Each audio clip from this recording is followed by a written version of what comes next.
대전, 세종, 충남 현안과 이슈를 진단하는 5시엔 대세남. 안녕하십니까. 5시엔 대세남 김영철입니다. 충청남도가 논이모작 농가에게 2024년 논이모작 재배농가 사업 추진 계획 변경을 고지하면서 논란이 일고 있습니다. 논이모작 재배농가 지원 사업은 충청남도가 쌀값 폭락에 따른 지역 논농사의 침체를 막기 위해 논농사를 짓던 농민이나 농업법인이 벼를 제외한 논콩이나 가루쌀, 조사료 등을 생산하면 1헥타르당 100만 원을 지원하던 제도입니다. 여기에 농림축산식품부가 신규 사업으로 추진하는 전략작물 직불금과 연계하면 1헥타르당 최소 250만 원, 최대 580만 원까지 지원이 가능합니다. 쌀값 폭락으로 생계를 위협받는 농민들의 숨통을 조금이나마 트이게 해주는 최후의 보루 같은 장치였던 셈입니다. 그런데 충청남도가 돌연 계획을 변경했습니다. 기존에는 겨울철 재배 작물의 종류와 상관없이 논이모작을 하는 농가에 1헥타르당 100만 원을 지원했지만 앞으로는 식량작물을 재배하는 경우에만 원래 금액을 지급하고 사료작물을 재배할 경우에는 40만 원만 지급하겠다는 건데요. 논이모작의 사료작물을 재배하는 것은 쌀값 폭락에 따른 농민의 시름을 더는 것뿐만이 아닙니다. 우크라이나 전쟁 등 국제 곡물 가격 상승으로 사료값 폭등과 공급 문제로 고심하는 축산농가에도 버팀목이 되어주던 지원책이었습니다. 특히 양질의 풀 사료를 수입에 의존하던 축산농가 입장에서 논이모작 사료작물 재배 지원은 양질의 국내산 조사료를 생산해서 수급할 수 있다는 유일한 희망이었습니다. 또한 청년 농업인이 공공 비축 농지를 임대할 때 조건이 벼가 아닌 타 작물을 재배하는 것인데 지원이 축소되면서 청년 농업인의 생존도 어려움에 처한 상황입니다. 하필 보조금을 집행하는 시기에 그것도 일방적으로 충청남도는 대체 왜 논이모작 재배 지원을 축소한 걸까요? 충청남도는 신청량이 준비한 예산보다 많았다, 예산 확보가 어려워 불가피했다고 해명하고 있습니다. 그리고 며칠 전 김태흠 충남도지사는 15개 시군 읍면 동장들과의 간담회에서 충남의 50년, 100년 미래를 준비하겠다, 진정성 있는 책임 행정을 통한 도민의 신뢰를 얻는 행정을 펼쳐야 한다며 민원인 입장에서 발로 뛰며 현장의 목소리를 들어달라고 당부했습니다. 그 당부처럼 부디 생계를 위협받고 있는 농업과 축산업 농가 그리고 청년 농업인들의 목소리도 행정 책임자에게 닿을 수 있기를 바랍니다. 충남의 근간이자 먹거리의 뿌리인 농업이 무너지면 충남의 50년, 100년 미래도 장담할 수 없다는 것 한시도 잊어서는 안 되겠습니다. 오늘 방송은 사전 제작된 녹음 방송입니다. 청취자 여러분께 양해 부탁드리면서 12월 10일 화요일 5시엔 대세남 시작합니다.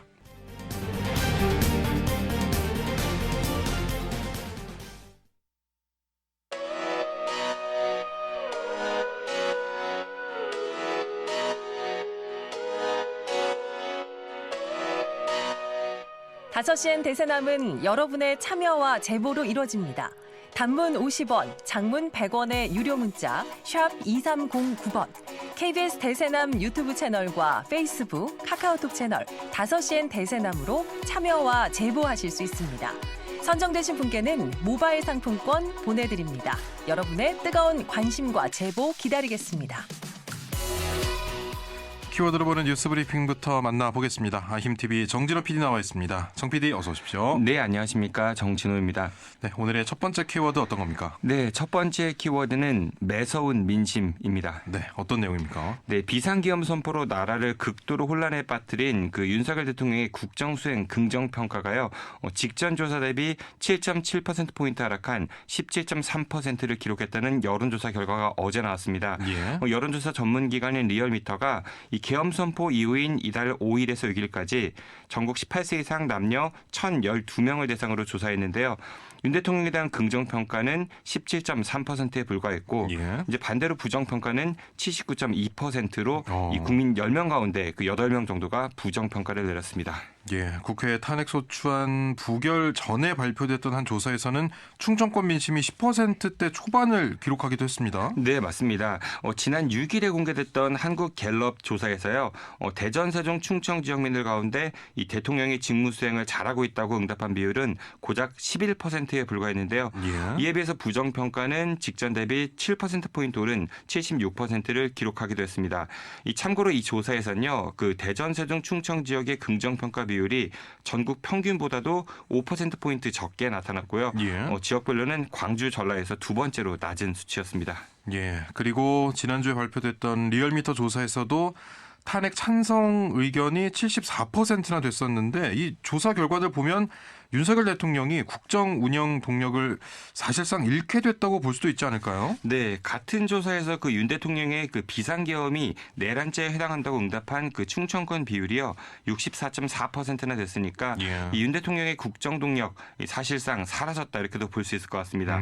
이 앞서 소개해드렸던 그 리얼미터의 이번 주 발표 결과를 지역별로 좀 보면요, 이 긍정 평가가 강원도가 36.3%로 가장 높았고요. 예. 이 보수의 심장이라고 불리는 대구 경북에서는 27.9%로 이 30%대가 붕괴 됐습니다. 그리고 대전, 세종, 충청이 17.1%, 서울 16.1%, 부산, 울산, 경남은 대전, 세종, 충청보다도 낮은 14.3%를 기록했습니다. 예. 부정평가는 광주, 전라가 83.5%로 가장 높았고요. 이 부울경이 81.1%, 서울 80.9%, 그리고 대전, 세종, 충청 80%를 기록했고요. 이 대구, 경북도 70.0%에 육박했습니다. 예. 이 연령별로 보면은 긍정평가는 70세 이상에서만 20%를 기록했을 뿐 대다수 연령대는 10%대를 기록했고요. 예. 이 40대는요 9.6%로 한 자릿수에 머물렀습니다. 예. 이 부정평가는 40대가 88.7%로 가장 높았고요. 30대, 50대도 80%대였고 그리고 18세에서 29세 그리고 60대가 70% 후반대 그리고 70대 이상에서도 66.9%를 기록했습니다. 예, 이렇게 보니까 거의 전 지역 그리고 전 연령대에서 부정평가가 압도적으로 높다. 이 점을 정부와 여당이 좀 깊이 생각해야겠습니다. 네, 맞습니다. 이렇게 좀 상황이 악화하자 이 비상계엄 당시에 국회에 출동 임무를 맡았던 그 김현태 특전사 제707 특수임무단 단장은요. 예. 이 707 부대원들이 김용현 전 국방부 장관에게 이용당한 피해자라면서 모든 잘못은 지휘관인 자신에게 있다. 부대원들은 용서해달라 이렇게 좀 최소한의 책임을 지는 모습을 보이기도 했는데요. 예. 또 배대희 충남경찰청장도 이 경찰이 국가 비상 상황을 획책했다는 의심을 받아서 더럽게 기분이 나쁘다 이런 글을 좀 경찰 내부망에 올리기도 했습니다. 예. 하지만 윤 대통령은 그 김용현 국방부 장관과 이상민 행정안전부 장관의 면직제가 그리고 오호룡 국정원 제1차장을 임명하는 등 여전히 대통령으로서 인사권을 행사했던 바가 있었는데요. 예. 그래서 현재 상황이 참으로 좀 우려스럽다고 볼 수 있습니다. 오늘 브리핑 때 소개해드린 여론조사 개요를 좀 말씀드리겠습니다. 예. 어제 발표된 리얼미터 조사는요. 무선 97%, 유선 3%에 응답률 4.8%, 표본오차 95% 신뢰 수준의 플러스 마이너스 3.1%포인트였습니다. 그리고 한국 갤럽 조사는 12월 3일부터 5일까지 전국 만 18세 이상 1,001명을 대상으로요. 95% 신뢰 수준의 플러스 마이너스 3.1%포인트였고요. 예. 대통령 탄핵 찬성 그리고 뇌란죄 묻는 리얼미터 조사는 12월 4일 전국 18세 이상 남녀 504명을 대상으로 했고 95% 신뢰 수준의 플러스 마이너스 4.4%포인트였습니다. 예. 자세한 사항은 중앙선거 여론조사 심의위원회 홈페이지를 참고하시면 됩니다. 예. 자, 이어서 두 번째 키워드 알아보죠. 네, 두 번째 키워드는 마냥 좋아할 만한 일일까요?입니다. 예, 이것은 무엇에 관한 내용입니까? 네, 윤석열 정부가 출범하면서 그 국가 미래 산업을 키우겠다며 그 온 국토에 무슨 산업단지, 뭐 예. 특화단지, 후보지 이런 거를 지정했었죠. 예. 특히 이제 반도체하고 2차 전지, 우주항공 분야 등이 주로 이제 거론됐었는데요. 그 가운데 대표적이었던 게 대전 유성구 교촌동 일대에 지정된 일명 나노반도체 국가산업단지 후보지였습니다. 예, 예, 이 일대가 국가산업단지 후보지로 지정이 되면서 인근의 부동산 가격도 상당히 요동치지 않았습니까? 네, 그렇습니다. 이 정부의 발표 이후에 당시에 이제 좀 인기가 크게 없었던 한 아파트의 분양이 좀 완판되게 됐었는데요. 예.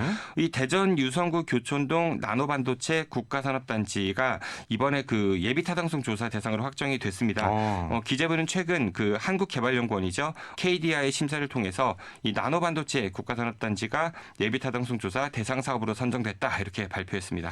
예, 예비 타당성 조사 대상으로 선정이 됐다.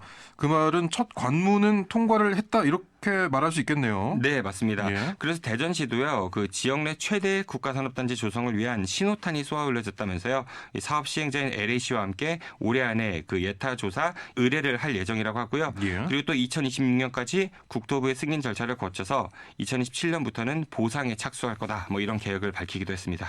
예, 일단 반가운 소식인 것 같기는 한데요. 지금 현재 국정 상황 전국도 그렇고요. 또 그동안 제기됐던 우려들도 그렇고요. 이게 쉽게 추진이 될 수 있을지 의문이 듭니다. 네, 당연히 그런 생각이 좀 들 수밖에 없는데요. 일단은 그동안 제기됐던 우려에 대해서 좀 말씀드려보도록 하겠습니다. 예. 일단 그 교촌동에 만들겠다는 이 나노반도체 국가산단, 이거는 일종의 비메모리 시스템 반도체 단지입니다.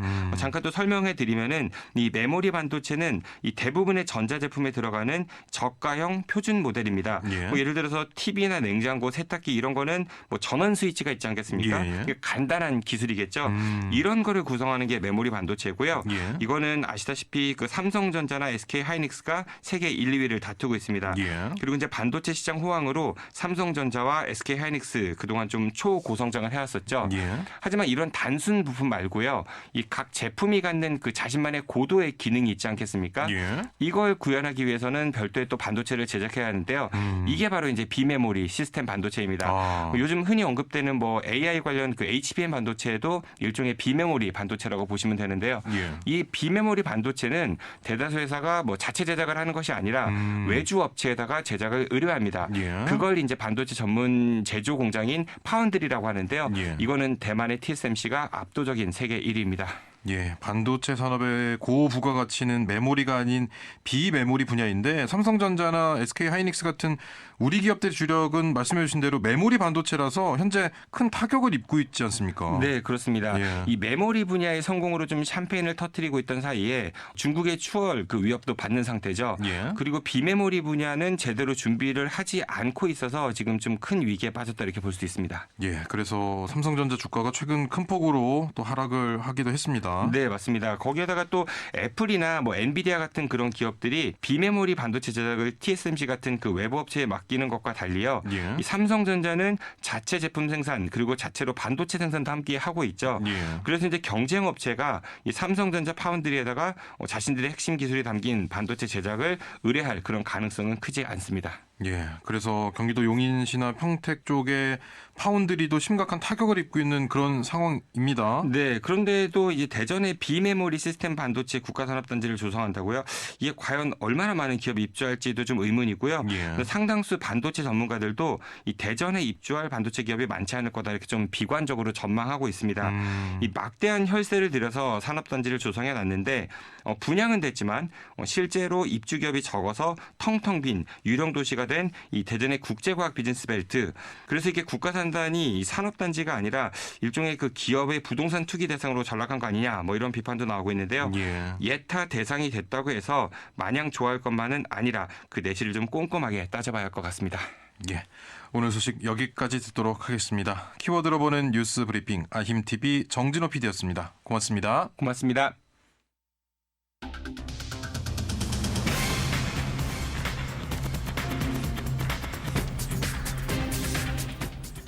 다섯 시엔 지역의 이슈와 현안을 진단합니다.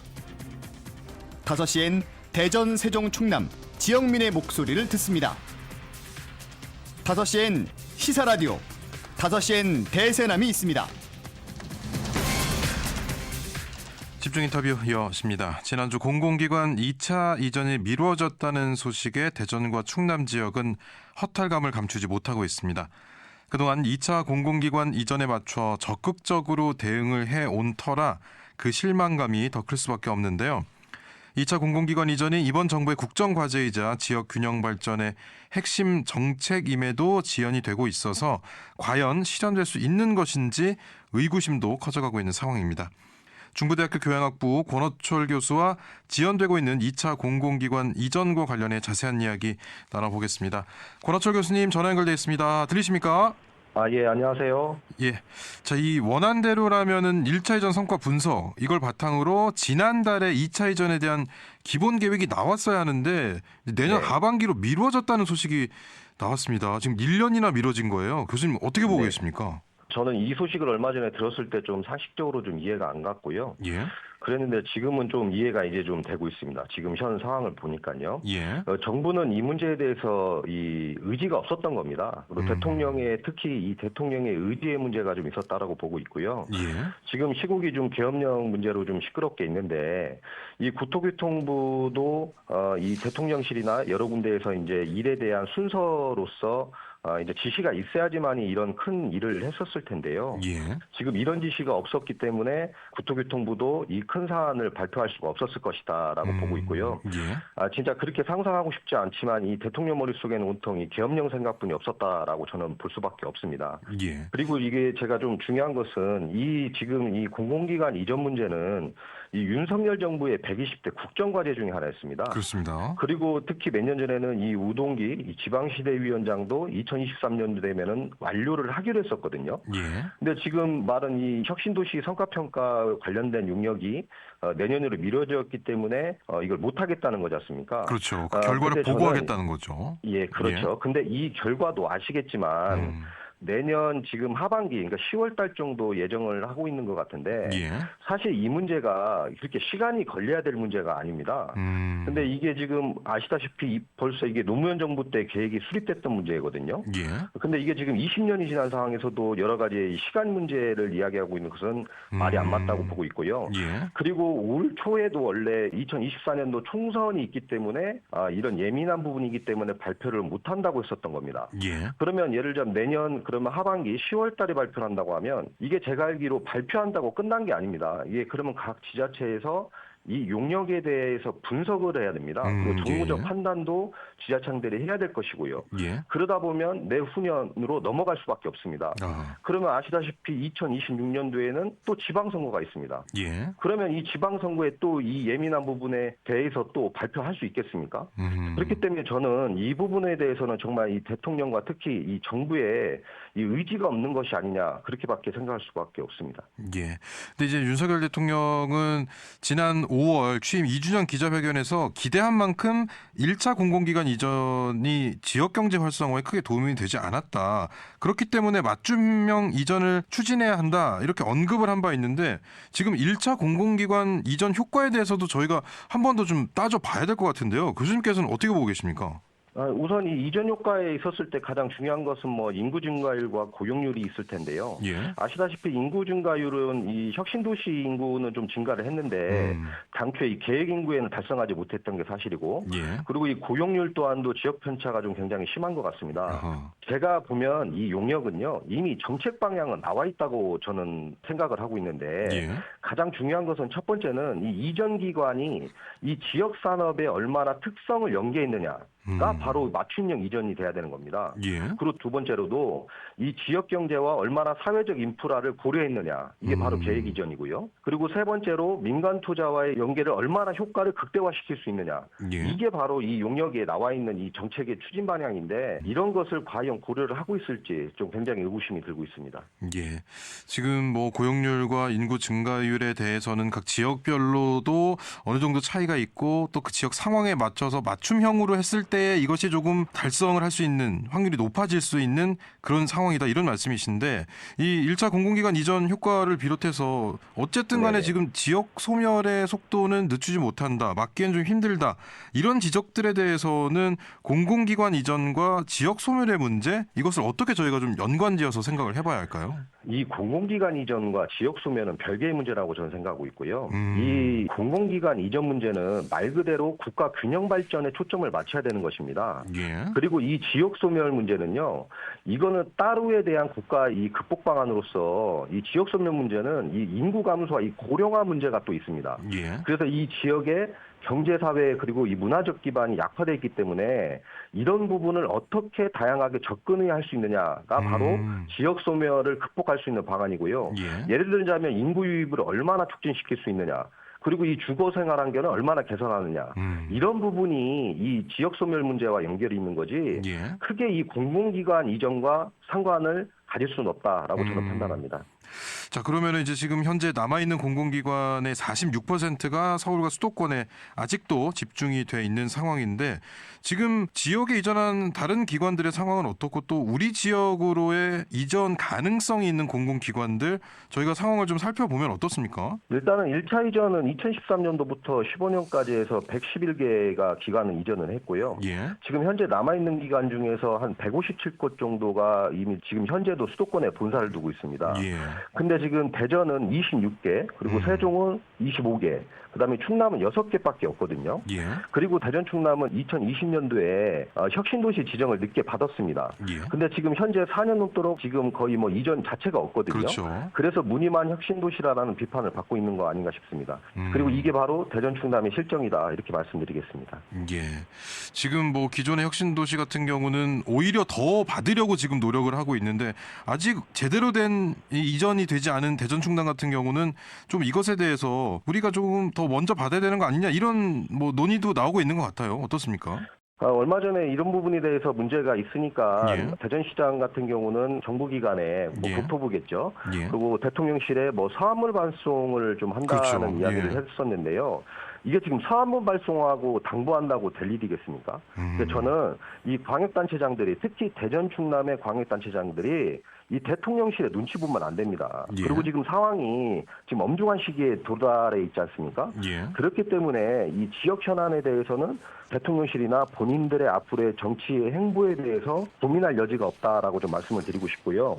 지금 그나마 충북도 같은 경우는 조금 제가 보기에는 접근을 좀 잘하고 있는 것 같습니다. 이게 뭐냐면 지금 충북은 이미 이 공공기관 유치에 관련된 연공 용역을 스스로 조금 선정에 들어간 것 같거든요. 그러니까 이런 식으로 충북처럼 대전도 충남도 지금 어떻게 하고 있는지 모르겠지만 어쨌든 대전 충남이 들은 바로는 이런 게 없기 때문에 이러한 용역을 미리 하든지 계획을 잡아서 이 유치 논리를 개발을 해야 될 것이다 이렇게 좀 말씀드리고 싶습니다. 그리고 지금 이 대전 충남이 또 이 통합 논의를 하고 있지 않습니까? 그렇습니다. 그래서 저는 이 통합 논의 이 과제로서 이 공공기관 혁신 이정도 선택과 집중을 할 필요가 있다. 예를 들자면 대전 충남이 가지고 오면 우리 지역으로서는 굉장히 좋은 일이겠지만요.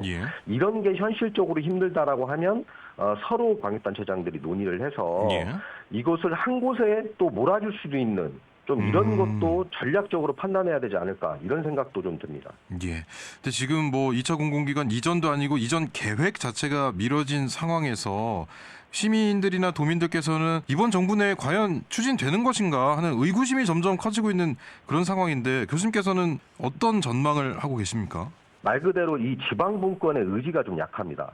계속 예산 정국에 대해서 이야기가 들어가고 있는데요. 이 세수 결손으로 인해서 이 지방교부세를 4조 이상 삭감을 정부에서 했습니다. 사실 10월 29일 날 지방자치회 갈 때 윤석열 대통령은 지방시대를 열겠다. 그리고 여러 가지 이야기에 대해서 권한과 책임을 지방으로 내리겠다라는 이야기를 했었는데 그 다음날 바로 이 지방교부세를 삭감했어요. 그렇기 때문에 저는 이 대통령의 의지 문제가 심각하게 있다라는 좀 말씀을 드리고 싶습니다. 그러니까 지금까지 말과 그 다음에 나오는 정책적인 것이 좀 다르기 때문에 그 부분에 대한 좀 다르죠. 의구심을 갖고 계시는군요. 네, 앞뒤가 다르다고 보고 있고요. 이게 더 시간이 끌면 어려워질 수 있는 게 좀 요건 중에 하나가 뭐냐면 지금 사실 이 국회 역할이 이제 지금 거의 뭐 지금 혼란이긴 한데 지금 대부분 거대 야당의 민주당의 이 대부분의 의원들이요. 옛날에는 기득권들이 거의 호남에 집중돼 있었지만 지금은 민주당 국회의원들이 거의 대부분 수도권에 있습니다. 그렇기 때문에 이게 자꾸 밀리다 보면 본의 아니게 수도권에 있는 의원들은 또 이 상대적으로 또 반대의 논리를 펼 수가 있습니다. 그렇기 때문에 저는 지금 이게 꼭 정신을 차리고 이 광역단체장과 특히 이 강하게 정부에 어필을 해야 된다라는 말씀을 드리는 겁니다. 지금 뭐 2차 공공기관 이제 1년 뒤에야 계획이 조금 더 세워질 테고 그렇다면 이제 우리 지역에서는 어떤 기관들을 받아들일 것이냐 사실 받아들인다기보다는 어떤 어떤 네. 기관을 좀 모실 것이냐 이렇게 좀 표현을 할 예, 정도로 아주 어려운 상황인데 특히 대전시는 기업은행을 놓고 대구와 지금 경쟁을 좀 하고 있고 예. 충청남도는 이제 김태흠 도지사가 나서서 우리 지금 하나도 들어오지 않았기 때문에 우선 선택권을 달라 드래프트제를 좀 요청한다 이런 예. 이제 제안도 했거든요. 이것이 좀 예, 실현될 가능성에 대해서는 어떻게 보고 계십니까? 좀 어렵게 보는 이유가 좀 있는데요. 사실 지금 이 드래프트제를 요구를 하고 있는데 지금 정부에서는 이 지역 간의 과열 경쟁이 너무 심해서 발표를 못 하겠다는 거지 않습니까? 예. 근데 거기에 이 드래프트제를 용납을 하겠습니까? 저는 사실 이 요구를 하는 자체도 조금 전략적 판단은 있으다. 그렇기 때문에 좀 전략을 수정해야 될 것이라고 좀 보고 있습니다. 지금 예, 그렇다면은 대전시나 충청남도가 조금 더 공을 들여야 되는 부분이 있다면 뭐 어느 쪽을 좀 더 생각을 해봐야 될까요? 지역 산업의 연계성이 가장 중요하거든요. 예. 그래서 지금 대전시는 이 과학기술 관련된 기관을 좀 유치를 하려고 노력하고 있는 거고, 예. 이 충남도 지금 44개 기관, 특히 이 탄소중립진흥원이나 뭐 해양산업 이런 관련된 요구를 하고 있는데, 저는 이 부분을 어쨌든 중앙정부에서 이게 가능해야 되지만 이루어지는 일이기 때문에 대전 충청도의 이 광역단체장들이 대부분 아시다시피 국민의힘입니다. 예. 근데 지금 지역 국회의원들은 거의 대부분 민주당이거든요. 그렇습니다. 그렇기 때문에 저는 이 현안에 대해서 해결을 하려는 의지가 있다면 국민의힘 광역단체장들이 앞에 선두에 서 있겠지만 예. 서 있고 거기에 지역에 있는 국회의원들과 얼마나 협의를 그리고 작전을 잘 짜느냐, 계획을 잘 짜느냐 이 부분을 좀 당부드리고 싶습니다. 그렇다면 이런 뭐 지역 소멸을 좀 극복하고 지역 균형 발전 당연히 해내야 되고요. 이런 것을 하기 위한 가장 어떻게 보면 이제 밑그림, 큰 그림이 공공기관 이전일 텐데 앞으로 네네. 그러면 어떻게 저희가 좀 더 차근차근 준비를 하고 대책을 좀 만들어야겠습니까? 우선 국가균형 발전 취지의 이 좋은 공공혁신 이전이 꼭 성공하기를 저는 바라고 있고요. 예. 그래서 이 정부의 의지가 조금 변했으면 좋겠다. 특히 이 대통령의 문제가 좀 빨리 해결됐으면 좋겠고요. 이번 정권에서 사실 이 모든 일을 하기로 했으니까 하면 되는 건데 예. 지금 그것까지 완결까지도 못하겠다라고 하면 그걸 떠나서라도 대상 기관만이라도 좀 선정을 했으면 좋겠다. 지금 예. 대상 기관조차도 선정을 못했지 않습니까? 그렇습니다. 그렇기 때문에 첫 번째는 이 대상 기관이라도 좀 선정을 했으면 좋겠다라고 보고요. 끝으로 이 좀 방안이라고 할지 어떨지 모르겠지만 제 의견을 좀 말씀드리면 예. 이 대전 충남을 포함해서 그리고 이 기존의 10개 혁신 도시에 지금 이미 공공기관 1차 이전이 돼 있지 않습니까? 예. 그러면 저는 1차 이전이 된 이 혁신 도시에 먼저 다른 지역과의 형평성이나 여러 가지 과열 문제가 있다라고 하면 예. 이 10개의 혁신 도시에 먼저 우선 배정을 했으면 좋겠습니다. 그러니까 그런 식으로라도 조금 순차적으로 좀 진행이라도 좀 했으면 좋겠다라는 예. 바람이 좀 있습니다. 예, 일단은 멈춰 있는 것보다는 조금이라도 굴러가는 그렇죠. 모습을 빨리 만들었으면 좋겠다 네네. 이런 말씀이시군요. 네네네. 그래서 예. 대상기관 선정이라도 해야 되고 거기에 더 나아가서 이 혁신 도시에 우선 지정되어 있는 혁신 도시에서부터 먼저 공공기관의 이전을 확정했으면 좋겠다라는 예. 말씀입니다. 예, 알겠습니다. 오늘 말씀 여기까지 듣도록 하겠습니다. 고맙습니다. 예, 감사합니다. 네, 집중 인터뷰 대전에서 지연되고 있는 2차 공공기관 이전 상황에 대해서 중부대학교 교양학부 권어철 교수와 말씀 나눴습니다.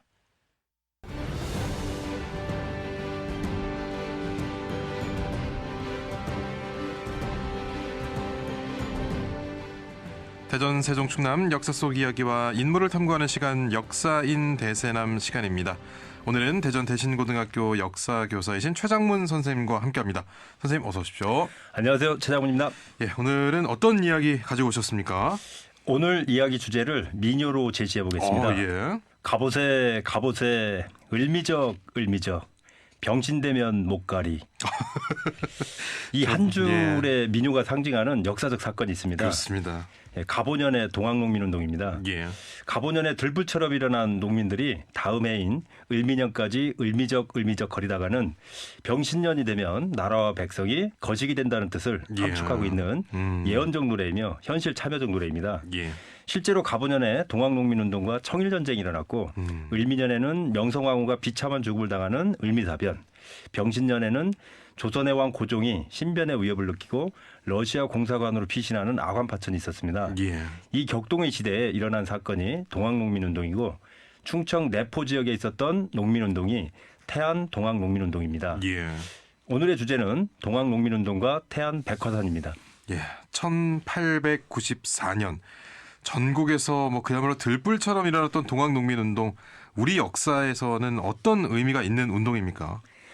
1894년 1월부터 12월까지 동학교도를 중심으로 농민들과 합세하여 반봉건 반회사를 외치며 부패한 탐관오리와 항쟁했던 우리 민족의 대표적 민중운동입니다. 예. 역사학자 이이화 선생은 민중운동의 큰 저수지라고 말합니다. 동학농민운동의 정신은 민중의 삶이 메마르고 갈라지는 역사의 고비고비마다 흘러내려 이승만 독재에 항거한 4.19 혁명으로, 전두환 신군부 반란에 저항한 5.18 광주 민주화운동으로, 전두환 독재정치 연장에 항거한 87년 6월 항쟁으로, 그리고 2016년 박근혜 최순실 국정농단의 촛불혁명으로 이어지고 있다고 평가합니다. 예. 이 동학농민운동을 이해하기 위해서는 그 당시의 시대적 상황에 대한 이해가 필요할 것 같은데요. 설명을 좀 해주시죠. 예, 조선은 1800년대 들어서 외척에 의한 세도 정치가 만행되면서 매관매직이 일반화되고 탐관오리가 날뛰면서 크고 작은 밀란이 발생합니다. 1811년 홍경래의 난, 1862년 진주 농민봉기 등이죠. 예. 이 상황 속에서 사람은 하늘이다라는 인내천 사상을 내세운 동학이라는 종교 조직에 전국적으로 억압받던 농민들이 합세하면서 일어난 반봉건 반외세 운동이었습니다. 예. 희망이 없는 세상에서 목숨을 걸고 시작된 동학농민운동은 1894년 한 해 동안 한반도 전역에 전개되었고 공주 우금치 전투의 패배로 사실상 끝이 납니다. 예, 이 동학농민운동에서 빠질 수 없는 두 인물이 있죠. 녹두장군 전봉준, 그리고 고부군수 조병갑이 등장을 합니다. 네, 맞습니다. 전봉준은 1855년 전북 고창에서 몰락한 시골 양반의 아들로 태어납니다. 키가 작고 체구가 왜소하여 붙여진 별명이 녹두장군입니다. 가족의 생계를 꾸려나가기 위해 훈장 노릇은 물론 풍수쟁이, 약장수 등을 했다고 합니다. 아버지 전창혁이 밀란의 주모자로 처형된 후부터 사회개혁에 대한 뜻을 품게 되었습니다. 예. 한편 두 번씩이나 고부, 지금의 정읍이죠. 예. 군수를 부임한 조병갑의 부정부패는 극에 달했습니다. 농민들을 동원하여 하천을 막아 만석보를 만든 이후에는 거기에서 물값을 받았습니다. 예. 세금을 뜯을 만한 집이 있으면 불효니, 음행이니 하는 온갖 죄목을 씌워 2만 냥에 달하는 재물을 모았습니다. 어우. 또한 자기 아버지 선정비를 세운다고 농민들에게 간제 헌금을 징수합니다. 조병갑은 세도정치하에서 가장 잘 나가던 풍양 조씨였습니다. 예. 이때 전봉준은 사발통문을 작성하여 동지들을 모으고 드디어 1894년 1월 고부 말목장터에서 봉기를 시작합니다. 100여 명의 농민과 동학교도를 이끌고 관할을 습격, 무기를 탈취하고 강탈당했던 곡식을 빼내어 농민들에게 나누어주고 해산합니다. 예. 이후 안핵사 이용태가 병사 800여 명을 거느리고 내려와서 고부에서 밀란에 가담한 농민들을 반역죄로 다스리고 동학교도들을 체포하거나 재산을 빼앗았습니다. 마을 사람들을 살해하는 것은 물론 아녀자들까지 겁탈하고 마을 주변에 불을 지르는 만행을 일삼죠. 그럼 전봉준은 어떻게 되었습니까? 전봉준은 일단 인근 마을인 전북 태은으로 피신합니다. 예. 그곳에서 동학 접주였던 손아중의 도움을 받아 1894년 4월 8천여 명의 농민군을 이끌고 고부로 들어와 고부 관할을 점령합니다. 예. 이후 정읍 황토현에서 전라도 지방군을, 장성 황룡촌에서 중앙군을 물리칩니다. 5월에는 전라도에서 가장 큰 도시 전주성에 도착합니다. 무혈 입성합니다. 예. 이미 진압군으로 내려온 중앙군까지 물리친 상황이니 당연하겠죠. 예. 전주성에서 농민군과 정부군은 화친 조약을 체결합니다. 농민군의 입장에서는 농사철이 다가와 농사를 지어야 했고 정부군의 입장에서는 농민군을 막을 방법이 마땅치 않았습니다. 전봉준은 개혁안 12가지를 제시했고 전라도 관찰사였던 김학진과 정부 중앙군을 이끌고 내려왔던 홍계우는 농민군의 개혁안을 수용합니다. 이후 농민군은 해산하여 고향에 내려가 농업에 종사합니다. 예. 그 농민들이 주장한 패정개혁안 내용에는 어떤 것들이 포함되어 있던가요?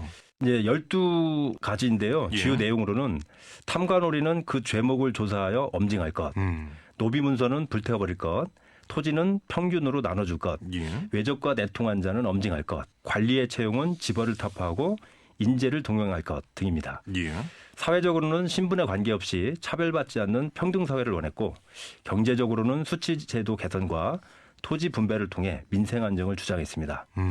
전주 화약 이후 전라도 일대는 집강소라는 농민 자치 행정소가 설치되어 패전 개혁안과 관련된 일을 자체적으로 실행해 나갑니다. 예. 우리 역사에서는 최초의 민생자치 행정기구였습니다. 예. 이렇게 진행되던 동학농민운동이 해피엔딩 좀 긍정적인 내용으로 끝나야 할 것 같은데 사실은 그렇지가 않았죠. 그렇습니다. 예. 전주 화친조약 이전에 농민군에게 패한 정부는 청나라에게 군사적 도움을 요청합니다. 텐진조약에 의해 일본군도 함께 5월에 들어오죠. 예. 그리고 일본군은 경복궁을 기습 점령해 친일 내각을 만들고 이후 조선 땅에서 청일 전쟁을 일으킵니다.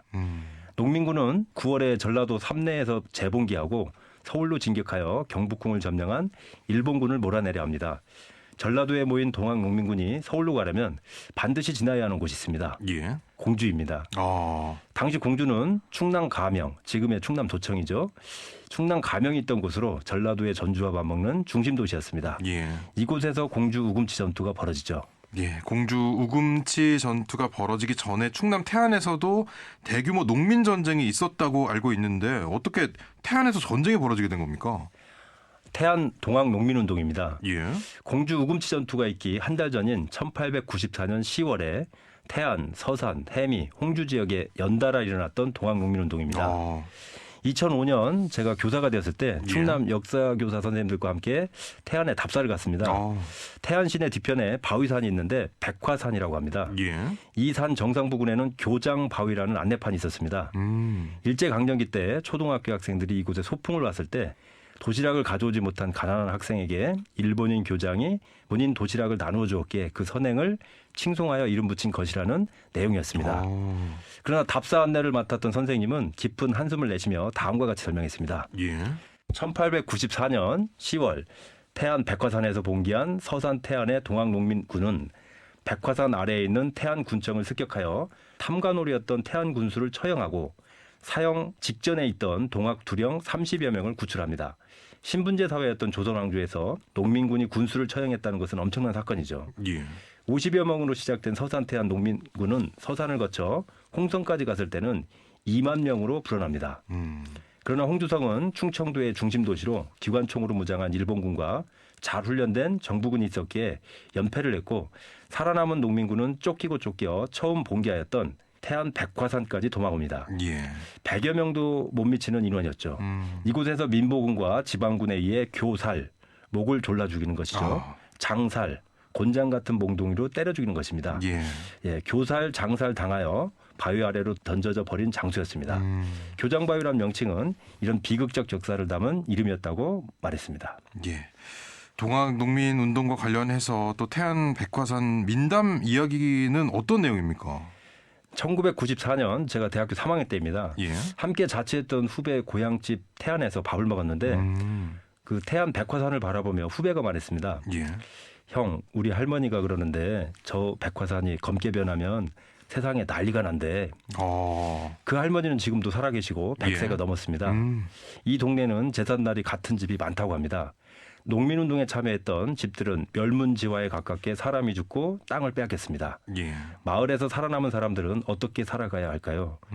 생존을 위해 몸부림치다가 동학쟁이라는 이름으로 죽어간 농민들도 같은 마을 사람들이었습니다. 태안 백화산이 검게 변하면 세상이 난리가 난다는 민담으로 죽은 사람들을 위로해주고 있었습니다. 예. 태안 지자체는 2021년 백화산 아래에 태안 동학 농민혁명 기념관을 건립하였습니다. 충남 유일이자 전국 지자체로는 세 번째 동학 기념관입니다. 예. 자, 오늘 동학농민운동 관련한 이야기를 전해주셨는데요. 이와 함께 전하고 싶은 이야기가 있다면 어떤 내용일까요? 혁명은 피를 먹고 자라는 꽃이라고 했습니다. 동학농민운동, 4.19 혁명, 5.18 광주 민주화운동, 87년 6월 항쟁 과정에서 많은 분들이 죽었고 그들이 흘린 피는 민주주의 발전이라는 꽃으로 피어났습니다.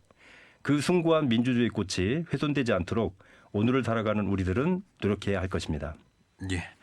오늘 역사인 대사남 동학농민운동과 태안 백화산에 담긴 이야기 들어봤습니다. 대전 대신고등학교 역사교사이신 최장문 선생님과 함께했습니다. 고맙습니다. 감사합니다.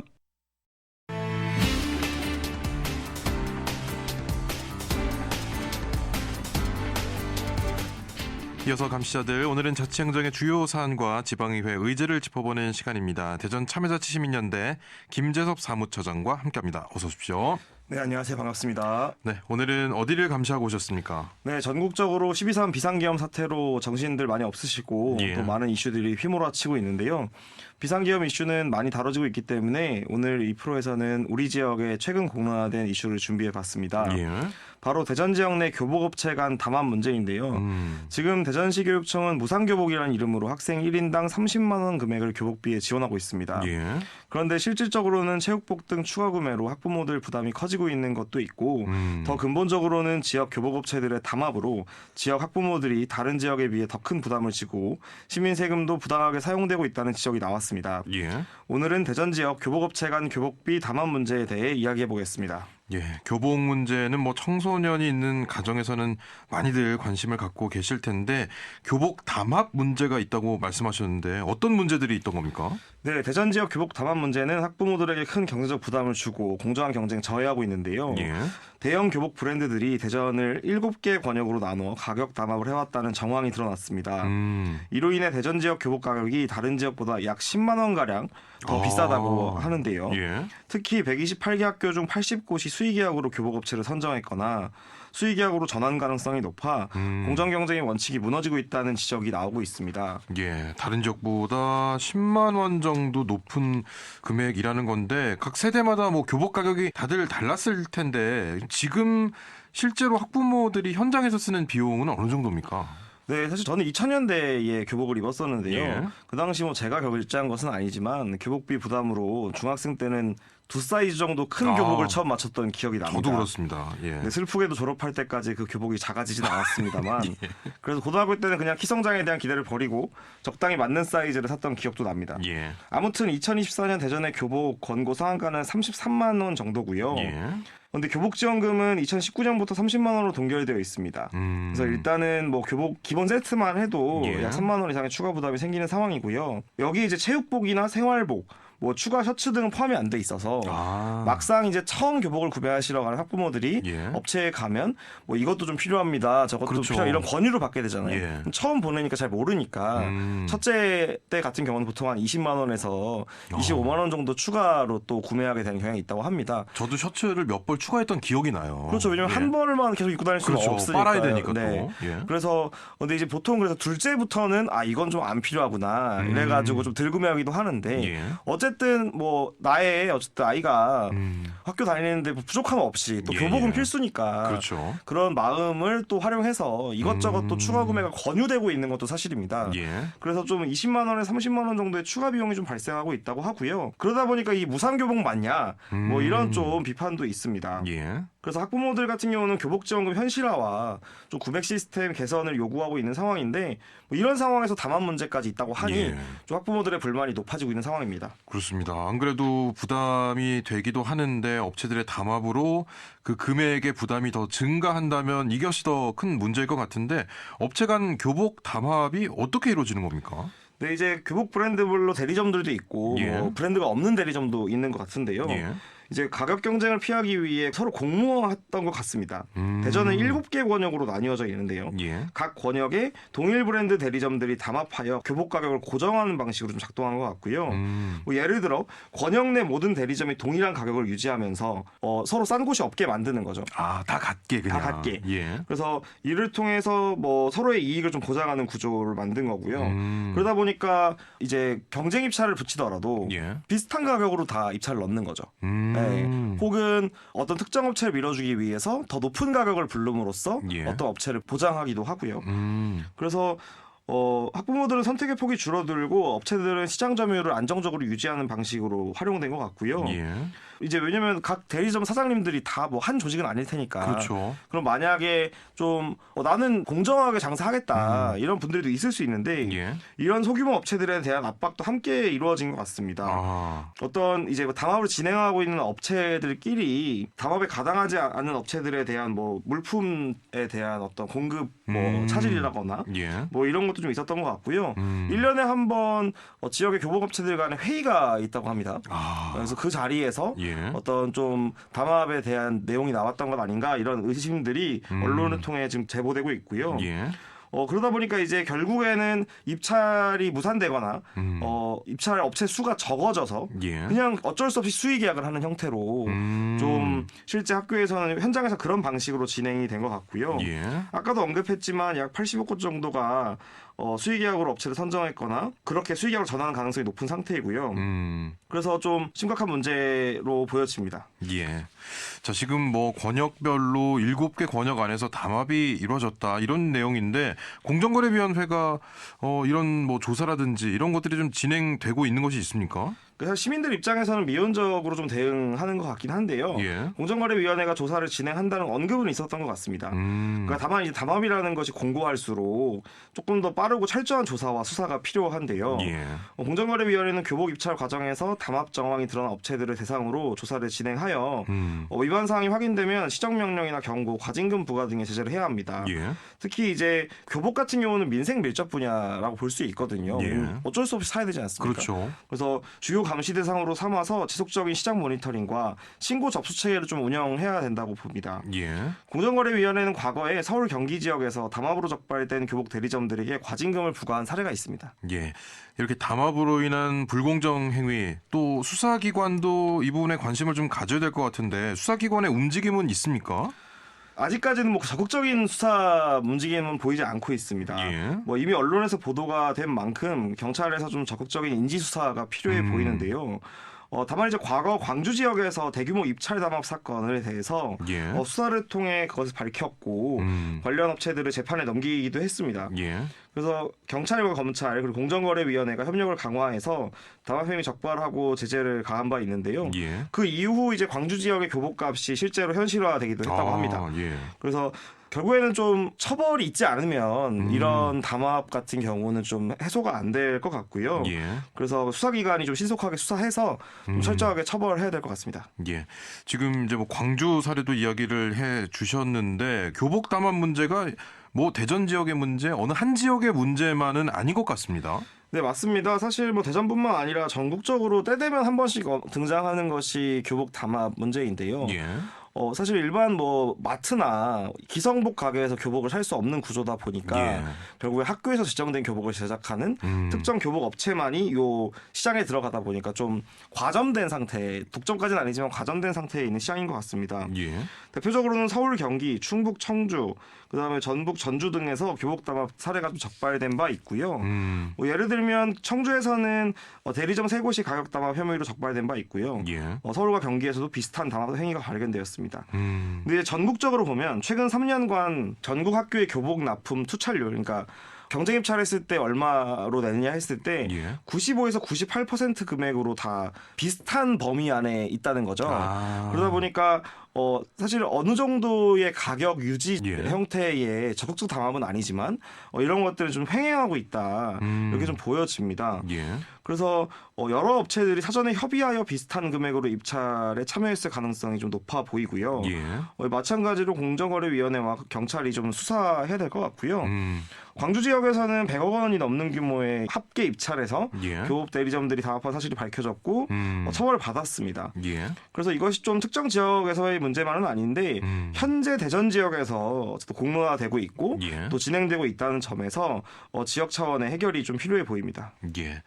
자, 제도적으로 어느 정도의 개선이 좀 필요해 보이는 상황인데 대전시와 또 대전교육청도 이 문제를 해결할 방안을 찾아야 될 텐데요. 어떻게 뭐 준비를 하고 있는 게 있습니까? 사실 이 질문이 좀 가장 심각한 문제인데요. 예. 대전시와 교육청이 별다른 대책을 내놓지 않고 있는 상황입니다. 뭐 구체적인 대안이 나오지 않았습니다. 그래서 예. 저도 뭐 찾아보려고 했는데 좀 확인하기는 어려웠고요. 예. 근데 이제 다른 지자체에서 어떻게 좀 대안을 찾았는지가 좀 확인할 수 있는데요. 예. 경기도교육청에서 2023년에 교복업체 담합 방지 대책을 수립한 바 있습니다. 그래서 주요 내용으로는 다양한 계약 방법 제시, 그다음에 지역별 교복 가격 담합 모니터링, 그다음에 도교육청, 교육지원청, 담합 대응체계 구축, 예. 그다음에 공정거래위원회 조사 의뢰, 부정당 업자 입찰 참가 자격 제한 등입니다. 이제 그렇게 되면서 좀 수의계약으로 인한 담합 가능성을 감소시키고 예. 지금 뭐 매년 교복업체 모니터링을 진행하고 있다고 하는데요. 뭐 이런 것처럼 교육청이나 대전시도 좀 말뿐인 무상교복 정책에 매몰될 것이 아니라 실질적인 무상교복 정책이 실현될 수 있도록 또 학부모 부담을 줄일 수 있도록 노력이 필요해 보입니다. 예. 저도 1980년대, 90년대에 이제 중학교, 고등학교 이제 교복을 입었던 기억이 나는데 그때도 이제 대형 업체들이 그때 막 태동하던 시기였거든요. 그렇죠. 그런데 학생들이 몇 군데만 돌아봐도 가격을 쉽게 알 수 있었어요. 근데 지금은 그런 게 다 비슷비슷하다는 얘기잖아요. 비슷비슷하기도 하고요. 예. 이게 사실 교복 가격이 너무 비싸지면서 여러 시도들이 제한되었습니다. 예. 한때는 뭐 공동 구매도 있었고요. 예. 뭐 물려주기 행사 이런 그렇죠. 것도 했었고. 예. 근데 지금은 이제 세금이 들어가기 시작하면서 경쟁 입찰이나 뭐 수의계약을 통해서 학교가 예. 특정 업체에 지정합니다. 그러면 모든 학생들이 그 업체에 가서 거기서 사야 되는군요. 그래서 학기 초에 줄을 선대요. 아. 네. 이러한 형태의 교복 지원 체계가 적법하냐 이런 것도 좀 점검해 볼 필요는 있습니다. 예. 그러다 보니까 의심이 되는 거죠. 왜냐면 분명 학교랑 더 가까운 교복 업체가 있는데 그렇죠. 뭐 조금 먼 업체가 선정이 예. 돼가지고 거기 가서 줄을 서야 된다거나 음. 또 소수의 업체들만 이제 선정이 되다 보니까 예. 어쩔 수 없이 막 바쁜데 줄을 서서 해야 되는 상황도 예, 예. 발생할 수 있는 거고요. 어. 뭐 이런 문제들이 전반적으로 좀 점검될 필요가 있어 보입니다. 예. 그러니까 저희 때도 같은 교복이지만 브랜드마다 다른 걸 입으면서 또 학생들끼리 어느 정도의 또 이 격차가 있다는 것을 느끼기 때문에 그걸 없애려고 이런 방법이 그렇죠. 도입됐을 텐데 네. 그 안에서 또 다른 이런 악용되는 사례들이 나타나면서 자, 앞으로 이 문제를 좀 해결하기 위해서 사무처장님께서는 무엇이 가장 중요하다 이렇게 보십니까? 일단 가장 중요한 것은 정책 당사자인 학부모와 학생과의 소통을 강화하는 것이라고 좀 생각되고요. 예.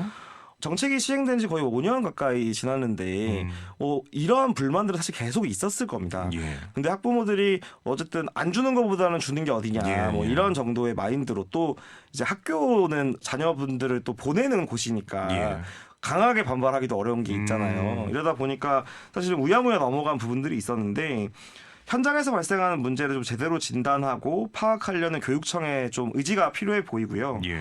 현장에 답이 있다는 말처럼 30만 원 이내 현금 지원하는 게 다가 아니라 지속적으로 모니터링하면서 예. 당사자들의 불만은 무엇인지 어떤 점이 개선되어야 하는지 뭐 이런 것들을 소통하는 것이 필요해 보이고요. 물론 이 과정에서 불법 행위가 있다면 예. 당연히 좀 강력한 처벌이 필요해 보입니다. 예. 자, 오늘 내용 여기까지 듣겠습니다. 감시자들, 오늘은 대전 교복업체 간 교복 가격 담합 문제에 대해서 짚어봤습니다. 대전 참여시민연대 김재섭 사무처장과 함께했습니다. 고맙습니다. 네, 감사합니다. 다시는 대세남, 오늘 준비한 소식은 여기까지입니다. 끝까지 청취해주신 모든 분들께 감사의 말씀 드리면서 오늘의 끝곡 희내 오늘 노을이 예뻐서 준비했습니다. 이 노래 전해드리면서 저는 내일 다시 찾아뵙겠습니다. 지금까지 김영철이었습니다.